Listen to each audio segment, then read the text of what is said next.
আমি আজকে একটু পোলাও বানাবো। কাজু কিশমিশ যে ঘি, এবার চালটাকে আমি ধুয়ে, এটা কালার দেব না, এটাতে হলুদ দেব। যে হলুদ দিয়ে দিলাম, 2 চামচ মতো ঘি দেব। এটা মাখিয়ে নেব। নিয়ে পেপারটা দেখছেন, পেপারটার ওপরে যে দেখতে পাচ্ছেন চালগুলো ঝরঝরা করতে দিয়েছি।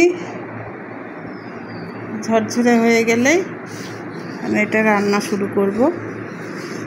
আর এই যে এই বাটিটা দেখছেন, এই বাটিটা যেহেতু 2 বাটি চাল নিয়েছি, 4 বাটি জল দেব, তাহলেই একদম ঠিকঠাক হয়ে যাবে। এই যে চিনিটা গুঁড়ো করে নিয়েছি, সব কিছু রেডি, ঝরঝরে হয়ে গেছে। এবার যাই রান্নাঘরে, শুরু করি। কাজু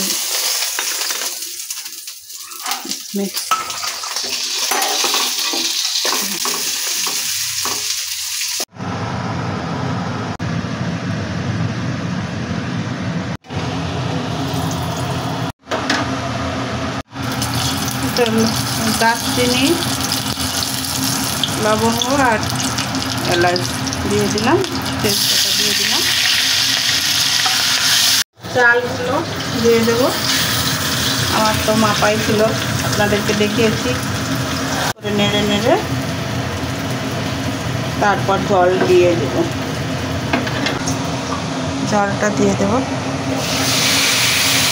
দিয়ে দিলাম। ভেজে রাখা কাজু কিশমিশগুলোও দিয়ে দিলাম।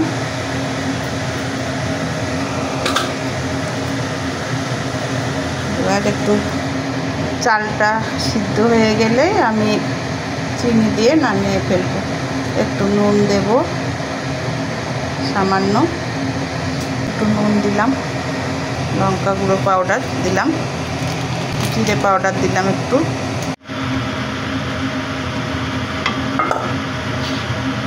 এখন আমি একটু ঢাকা দিয়ে রাখি 10 মিনিট।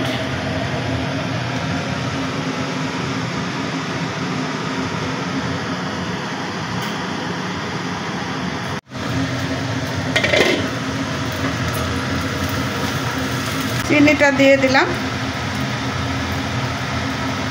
এবার আমার রেডি হয়ে এসছে। আর একটু গরম মশলা দেব, তাহলে হয়ে যাবে। গরম মশলা দিয়ে দিলাম, ব্যাস আমার রেডি হয়ে গেছে পোলাও। ঢাকনা দিয়ে 5 মিনিট রেখে দেব, তারপর ঢাকনা খুলে পরিবেশন করা হবে।